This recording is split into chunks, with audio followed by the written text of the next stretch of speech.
अस्सलाम वालेकुम। आज हम स्टार्ट करते हैं एक्सरसाइज 1.2 क्वेश्चन नंबर वन का थर्ड पार्ट। ठीक है, क्या करना है, हमने इसे भी सॉल्व करना है। इस जो भी दी गई इक्वेशन है उस पे यूज़ करना है क्वाड्रेटिक फार्मूला। ठीक है, क्वाड्रेटिक फार्मूला यूज़ करने के लिए हमारे पास इक्वेशन का भी क्वाड्रेटिक होना ज़रूरी है। तो देख लेते हैं क्या क्वाड्रेटिक इक्वेशन है जो हमें क्वेश्चन में स्टेटमेंट दी गई है। यहाँ पे इक्वल साइन, इक्वालिटी मतलब इक्वेशन, इक्वालिटी के बाद जीरो। क्वाड्रेटिक इक्वेशन की स्टैंडर्ड फॉर्म में तो यही है ना, इक्वालिटी के बाद जीरो, तो यहाँ पर जीरो नहीं है, तो ये क्वाड्रेटिक इक्वेशन की स्टैंडर्ड फॉर्म तो नहीं है। चेक कर लेते हैं कि ये क्वाड्रेटिक है। यहाँ पे राइट साइड पे जो टर्म है 4√3, तो यहाँ पे कोई वेरिएबल मौजूद नहीं है, ये कांस्टेंट टर्म है। इस लेफ्ट साइड पे आ जाए, यहाँ पे वेरिएबल है x की पावर है 1, तो ये लीनियर टर्म है। x की पावर वेरिएबल x की पावर 2, तो मतलब यहाँ पे हायर पावर क्या हुई 2, तो इसकी डिग्री हुई 2, डिग्री 2 का मतलब ये क्वाड्रेटिक इक्वेशन है। क्वाड्रेटिक इक्वेशन है लेकिन उसकी स्टैंडर्ड फॉर्म नहीं है, वो हम उसको अरेंज कर लेते हैं। √3 एक्स स्क्वायर ऐसे ही रहेगा, प्लस एक्स भी ऐसे ही रहेगा। 4√3 इधर आपस में मल्टीप्लाई हो रहे हैं, इसका साइन प्लस है, राइट पे है, लेफ्ट पे आएगी तो हमारे पास माइनस का साइन हो जाएगा और इक्वल के बाद जीरो आ जाएगा। अब ये हमारे पास सबसे पहले स्क्वायर टर्म, फिर लीनियर टर्म, फिर कांस्टेंट टर्म, इक्वल के बाद जीरो, तो ये क्वाड्रेटिक इक्वेशन की स्टैंडर्ड और जनरल फॉर्म बन चुकी है।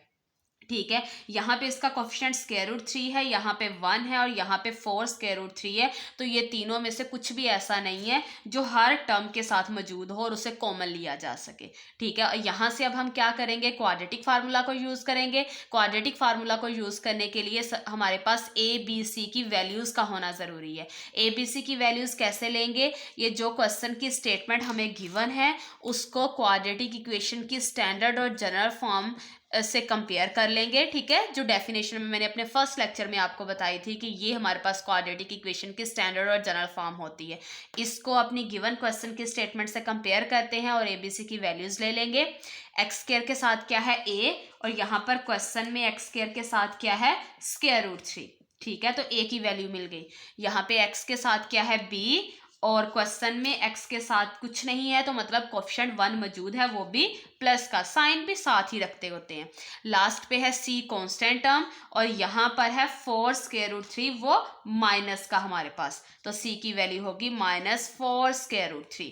ठीक है, नेक्स्ट हम क्वाड्रेटिक फार्मूला को यूज़ करेंगे। क्वाड्रेटिक फार्मूला को यूज़ करना है तो यहाँ पे देखें, जो क्वेश्चन स्टेटमेंट गिवन है उसमें वेरिएबल कौन सा यूज़ हो रहा है, x, तो यहाँ पर हम x लिखेंगे और इक्वालिटी में हमेशा फार्मूला सेम ही रहेगा। क्वाड्रेटिक फार्मूला क्या होता है, -b plus -b² -4ac square root over 2a। Quadratic formula ये हमेशा सेम ही रहेगा और इसमें हम वो वैल्यूज पुट कर देंगे जो अभी ऊपर निकाली हैं।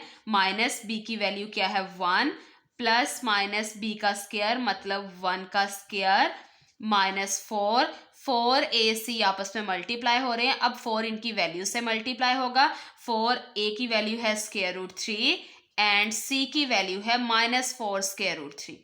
ठीक है, डिनोमिनेटर में, और ये होल स्क्वायर रूट, डिनोमिनेटर में हमारे पास क्या है 2a, तो 2a से मल्टीप्लाई हो रहा है, अब यहाँ पे 2a की वैल्यू √3 से मल्टीप्लाई होगा। ठीक है, नेक्स्ट हम इसे मजीद सिंप्लीफाई कर लेंगे। हमारे पास ये इक्वल में x जो है ये ऐसे ही रहेगा।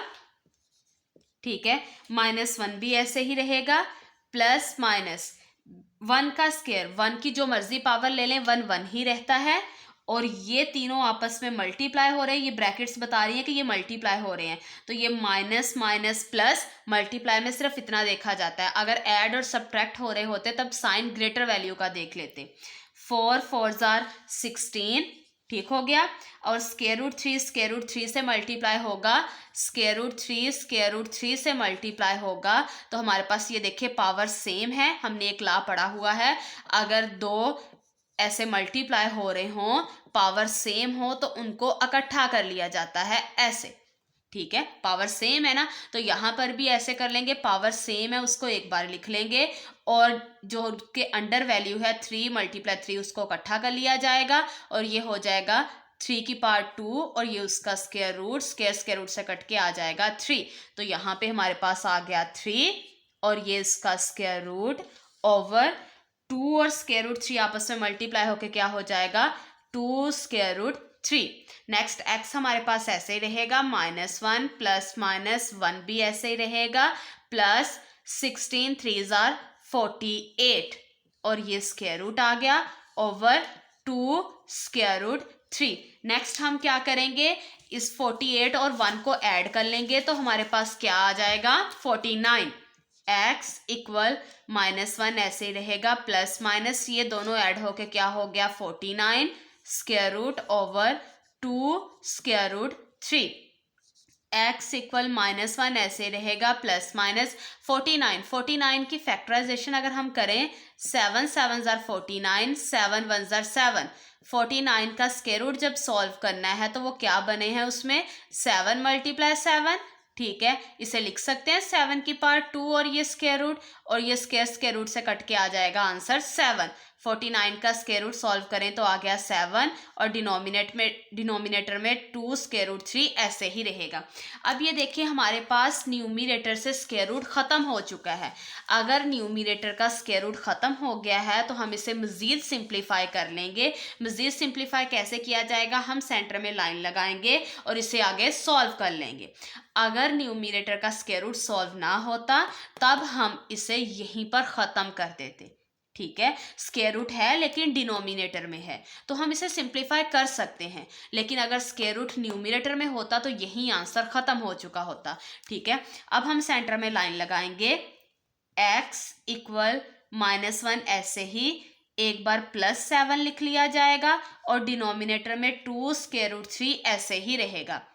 दूसरी साइड पे x इक्वल -1 +7 मैं इधर लिख चुकी हूँ -7 इधर लिखूंगी और बाकी सारी चीज़ सेम रहेगी। ठीक है यहाँ पे ये वैल्यू और डिनोमिनेटर में सारा सेम रहेगा। ठीक है एक बार +7 और एक बार -7 ये ऐसे हो जाएगा। x equal plus minus minus 7 में से 1 गए 6 और साइन ग्रेटर वैल्यू प्लस का। ठीक हो गया और डिनोमिनेटर में हमारे पास क्या है 2 स्क्वायर रूट 3 ये ऐसे ही रहेगा।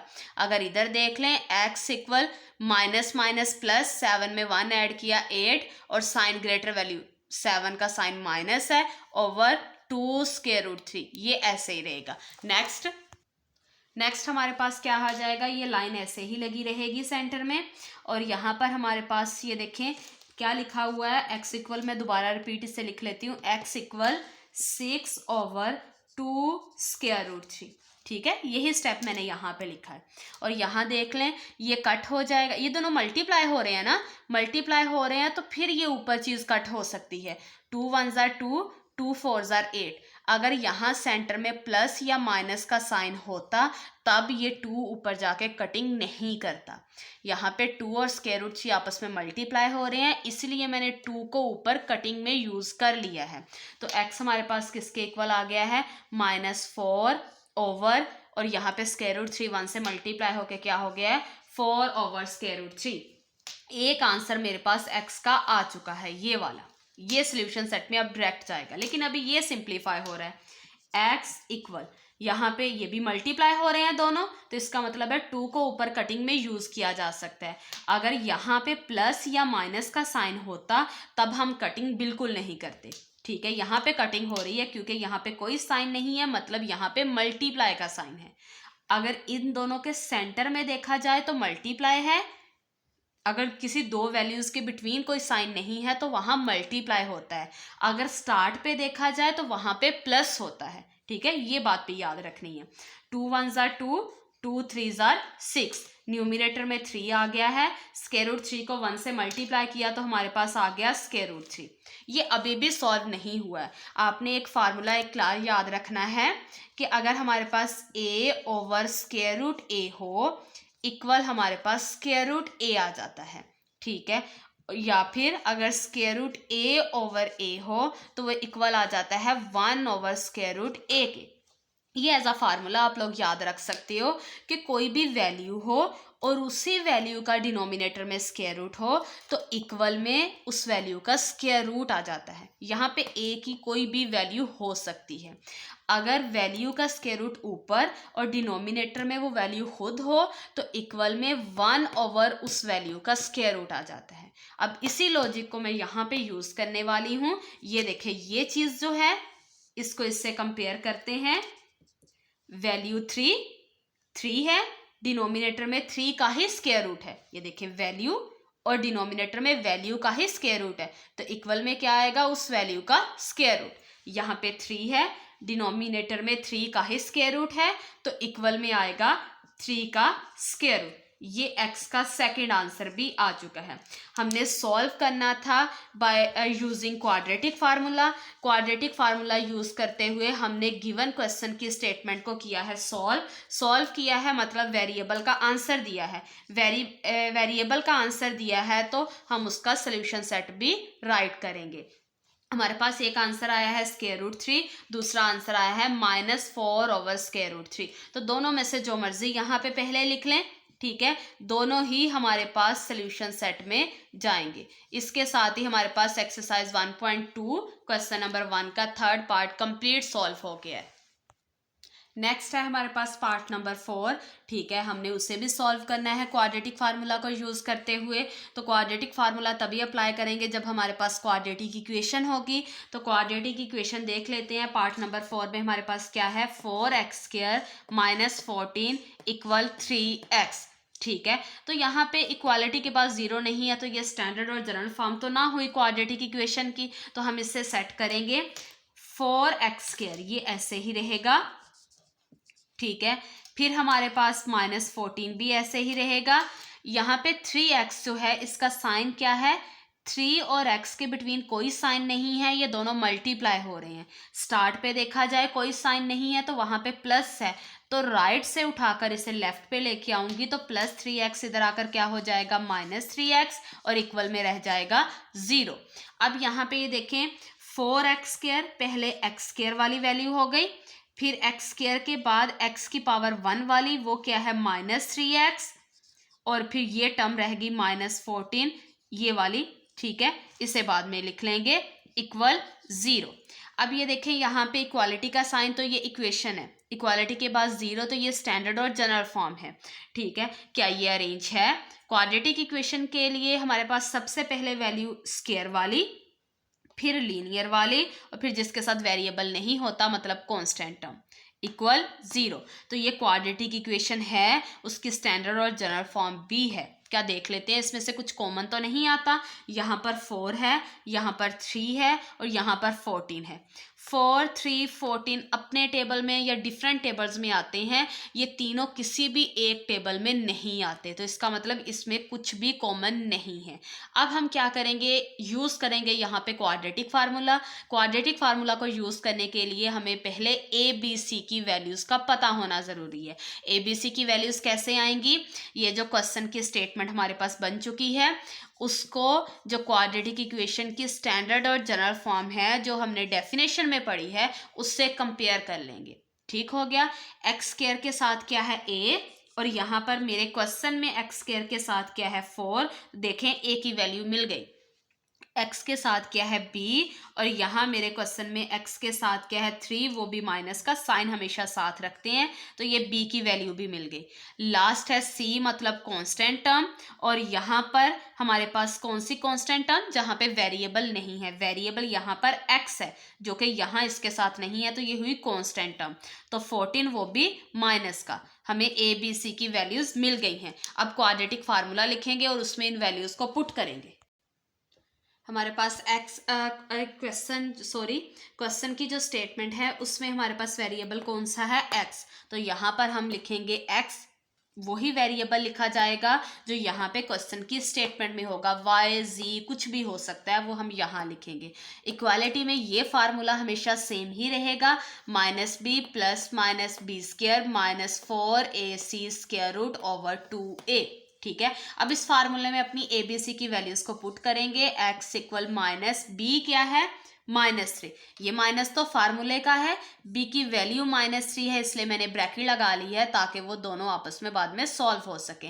प्लस माइनस ऐसे ही रहेगा।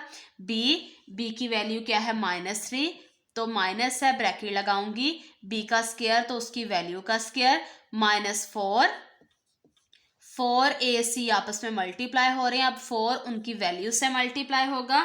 a की वैल्यू है 4 एंड c की वैल्यू है -14।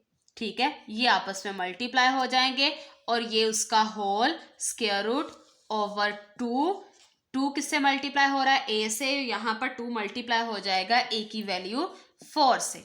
नेक्स्ट ये x हमारे पास ऐसे ही रहेगा, ब्रैकेट मतलब ये दोनों साइन मल्टीप्लाई हो रहे हैं, माइनस माइनस प्लस हो जाएगा और 3 आ जाएगा। यहाँ पे मैंने प्लस का साइन नहीं लगाया, अंडरस्टूड है, यहाँ पे प्लस आ चुका है। प्लस माइनस पावर 2 मतलब पावर इवन है। जब बाहर पावर इवन होती है तो ये जो साइन माइनस का होता है ना, वो चेंज होके प्लस का हो जाता है। ठीक है, आप इसे कैलकुलेटर पर भी लिख के दे सकते हैं या फिर इसे ऐसे भी याद रख सकते हो। अगर पावर इवन होगी, इवन नंबर्स वो जो 2 पर डिवाइड हो जाते हैं, 2, 4, 6, 8, 10, ये सारे इवन नंबर्स हैं। आगे भी कंटिन्यू, ठीक है ना। 2 एक इवन नंबर है, इसके अंदर जो वैल्यू है वो -3, तो माइनस प्लस में चेंज हो जाएगा पावर इवन होने की वजह से। और 3 का स्क्वायर करेंगे तो 3 3s are 9, क्योंकि 3 को 2 टाइम मल्टीप्लाई करना है। और यहाँ पे ये तीनों आपस में मल्टीप्लाई हो रहे हैं, माइनस माइनस प्लस हो जाएगा। 4 4s are 16 और 16 और 14 को आपस में मल्टीप्लाई कर ले तो हो जाएगा 224 square root over 2 4s are 8। Next हमारे पास x इक्वल 3 ऐसे ही रहेगा, प्लस माइनस 9 और 224 को आपस में ऐड करेंगे तो हमारे पास आ जाएगा 233 स्क्वायर रूट ओवर 8।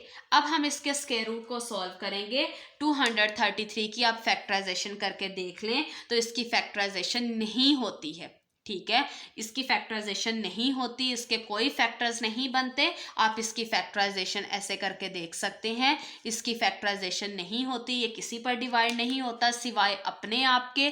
ठीक है, तो ये यहीं पे ख़त्म हो जाएगा। जब ये यहीं पे ख़त्म हो जाएगा तो हमने गिवन क्वेश्चन की स्टेटमेंट जो इक्वेशन थी उसको सॉल्व कर लिया है, क्वाड्रेटिक फार्मूला को यूज़ करते हुए सॉल्व कर लिया है। मतलब हमने वेरिएबल का आंसर निकाल लिया है, वेरिएबल का आंसर आ चुका है, सॉल्व किया है, तो हम सॉल्यूशन सेट भी राइट करेंगे।